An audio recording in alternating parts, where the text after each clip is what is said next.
Bismillahirrahmanirrahim. Alhamdulillahirabbil alamin wal 'aqibatu lil muttaqin.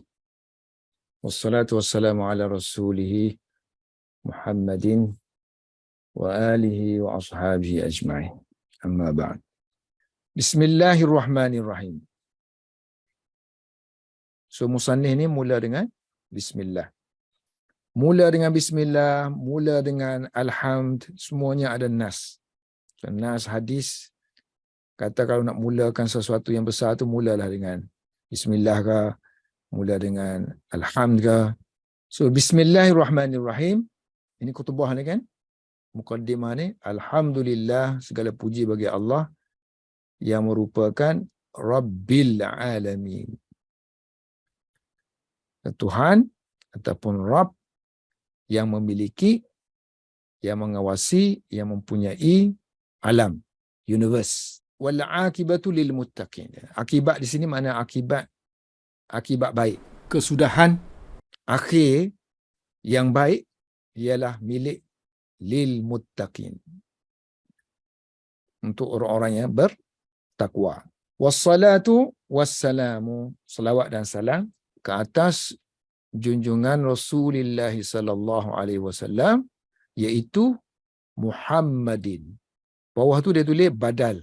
Maknanya Rasul dengan Muhammad ni yang samalah. Individu yang sama. Jadi i'rab dia kena samalah. Bagi bawah sini kerana sini bagi bawah. Wa alihi, dan keluarganya. Selawat dan salam ke atas keluarganya dan ke atas sahabat-sahabatnya. Ashabihi ajma'ina, keseluruhannya. Yang ini tak ada masalah apa khutbah. Selepas khutbah biasanya mula dengan adapun. Amma. Macam tu khatib kita dalam khutbah jemaah. Selepas dia selawat dan salam semua tu, amma ba'du. Adapun selepas itu. Selepas pujian tadi. Selepas bismillah, selepas puji-pujian, selawat dan salam, makalah. So dia datang satu package. Kalau kita mula dengan amma, maka kena ada penyambut dia, fa. Adapun selepas itu. Ini asalnya ba'da kan? Ba'da zalika. Amma ba'da zalika. Adapun selepas itu. Kalau kita buang yang ni, dia akan jadi mabni. Bagi dia akan jadi bagi dhammah, kerana dihilangkan mudhafu ilaih dia. Ini kaedah dia lah. Amma ba'du, fahadha, ini adalah suatu mukhtasarun, satu ringkasan. Kitab ni dia kata, kitab ni satu ringkasan. Dia tulis ni, kemungkinan dia dah tulis dah semua, kemudian barulah dia buat muqaddimah. So dia kata, ini mukhtasar.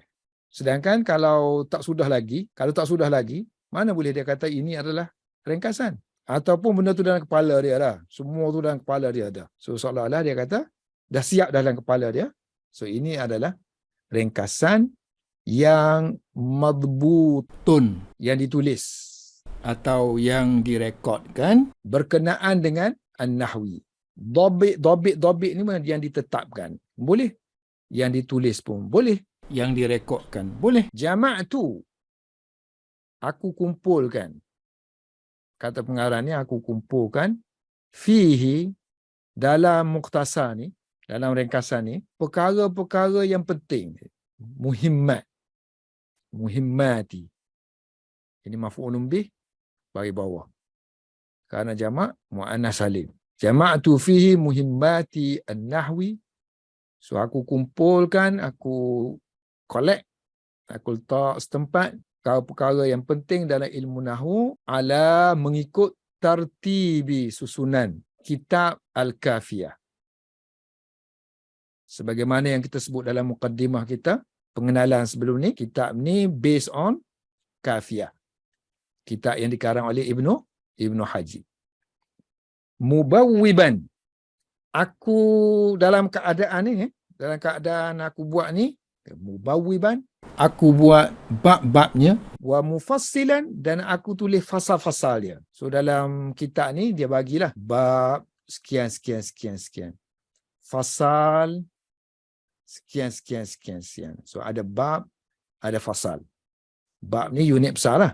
So fasal tu unit-unit kecil. So aku tulis tu dalam bentuk bab-bab dan fasal-fasal.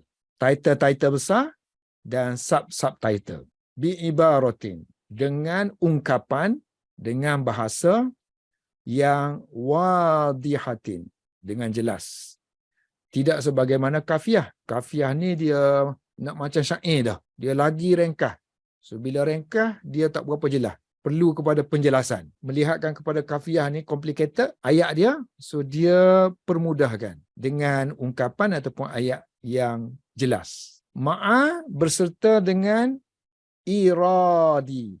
Irad, awrada, yuridu, irad, membawa, mengemukakan. Dengan membawa, dengan mengemukakan. Contoh-contoh. Al-amsilati. Kalau ada kaedah tanpa contoh, sukarlah. So nak kena ada banyak contoh, barulah jelas. Pada jami'i sekalian masa iliha. Masalah-masalah muhimmatin nahu tu lah kan. Masalah-masalah, perkara-perkara yang penting-penting dalam nahu tersebut. Min ghairi, tanpa ta'arrudin, tanpa mengemukakan. Min ghairi ta'arrudin, so li tak payah terjemah sebab dia maf'ul kepada adillah ni ini apa kita panggil, ini masdar kan, so ini maf'ul dia lah, so dia guna li lah untuk maf'ul tu, jadi kita tak perlu terjemah li. Min ghairi ta'arrudin, tanpa mengemukakan juga, tanpa display adillati, dalil-dalil, tidak sebagaimana kitab yang tinggi-tinggi dia kemukakan dalil syair, dalil akli, dalil nakli, dalil yang guna akal ataupun dalil yang guna nas syair ke, nas hadis ke, nas Quran ke. Aku tak tunjukkan dalil dan juga ilal, lebih kurang je lah sebab-sebab dia, wal ilali, dan aku tidak beritahu sebab dia, kenapa begini, kenapa begitu. Li'alla, agar tidak wisha,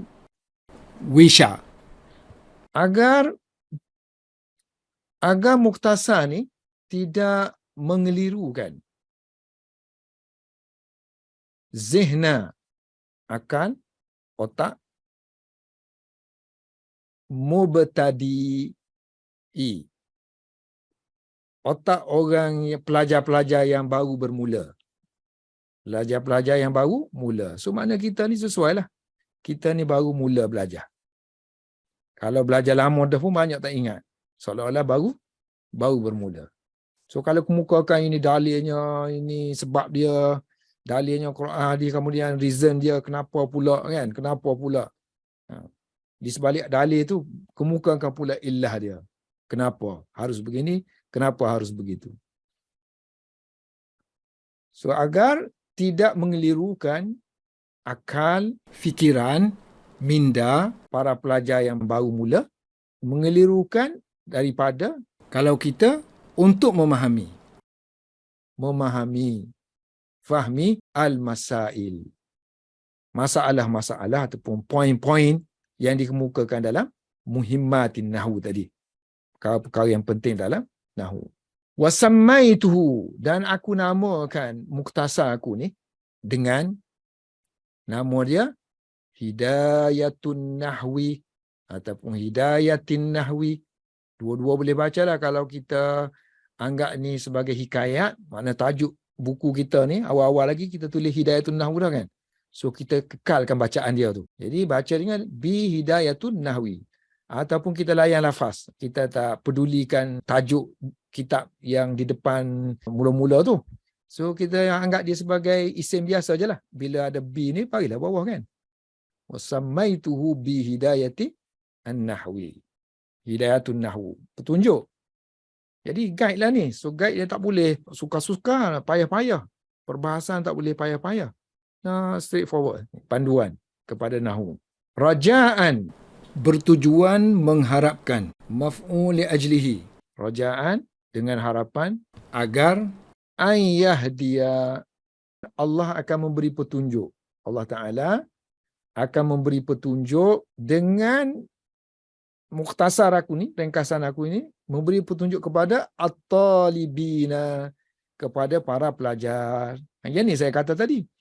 Maknanya pengajian kita ni yang akan memberi petunjuk, walaupun kita ni dia anggap mudah dah, tapi kadang-kadang kita tak faham juga. Bila Allah tak nak bagi faham, tak faham lah. Jadi dia kata mudah-mudahan Allah akan memberi petunjuk atau memberi faham tadi kepada para pelajar yang belajar. Jadi belajar ilmu agama ni nak kena banyak nisbahkan kepada Allah Ta'ala. Biar kita yakin bahawa ilmu kita ni Allah yang bagi. Bukan kudrah ataupun usaha kemampuan kita. Itu kita jadi riak pula kan. Warattabtuhu. Rattaba yurattibu, susun. Rattabtuhu, aku susun. Warattabtuhu, aku susun ni ala, berdasarkan ataupun mengikut satu muqaddimah. Muqaddimatin. Maknanya kitab dia ni, mukhtasar dia ni kan. Dia bagilah satu muqaddimah. Kemudian ada kismun. Kismun 1, kismun 2, kismun 3. Sebenarnya ada 4 bahagian lah. Satu muqaddimah. Bahagian pertama mengenai isim. Bahagian kedua mengenai fi'il. Bahagian ketiga mengenai harf. Jadi, satu muqaddimah, pendahuluan. Dan ada salasati aksamin. Kemudian aku letak lagi 3 pembahagian. 3 pembahagian sebagaimana biasa kita kata kalimah terdiri daripada 3 kan. Fi'il, isim, fi'il, harf. So 3 kisim lah. Ada yang tambah satu lagi sini, wa khatimatin. Dan satu khatimah. Satu khatimah ni artinya yang terakhir ni, penutup ni. Penutup bukan penutup yang ujung sekali, bukan. Maknanya yang kisim yang pertama ni ada penutup dia. Kisim yang kedua ada penutup dia. Yang ketiga ni saya tengok tak ada. Yang dua ni ada. Bitaufiqi, dengan Taufik al-Maliki. Dengan Taufik al-Maliki, yakni raja, yakni Allah selaku raja, Azizi yang maha agung, yang maha mengetahui, Allami. Taufik, apa nama Taufik? Dengan kejayaannya, melalui, dengan restu kejayaannya oleh Al-Malik, oleh raja yang aziz, perkasa lagi mengetahui. Maknanya, orang kata taufik ni artinya kita akan dapat kejayaan atas usaha kita sesuai dengan kehendak Allah Subhanahu Wa Taala. Kita buat sesuatu kerja, kemudian kerja kita tu tak tahu sudah ke tak sudah, berjaya tak berjaya. Jadi kehendak Allah Subhanahu Wa Taala sekian. Jadi kita nak di situ ialah usaha kita tu kena dengan kehendak Allah Subhanahu Wa Taala. Artinya kejayaan kita nanti sesuai dengan apa yang Allah Subhanahu Wa Taala memang nak berikan. Jadi itu dinamakan sebagai taufik. Dengan taufik, iaitu dengan kehendak Allah Subhanahu Wa Taala yang memang nak beri kejayaan kepada kita yang berusaha. Jadi dia sini dia kata semoga ini dapat kejayaan daripada Al-Malik. Waffaqa ni, waffaqa. Siapa yang waffaqa? Allah lah. Allah yang memberi taufik. Allah yang menjadikan kerja kita tu kena dengan kehendak dia. Untuk berjaya tadilah. Kan kalau orang Arab dia tanya kita mau buat apa sekarang ni? Kita kata saya tengah belajar ni, nahu lah. Nak pandai nahu lah. Dia pun berdoa. Waffaqaqallahu. Semoga Allah memberi taufik kepada kamu. Artinya semoga Allah memberi kejayaan kepada kamu. Jadi kadang-kadang orang terjemah taufik ni kejayaan. Semoga kejayaannya diberikan oleh Allah Subhanahu Wa Taala selaku Al-Malik, Al-Aziz, Al-Allam.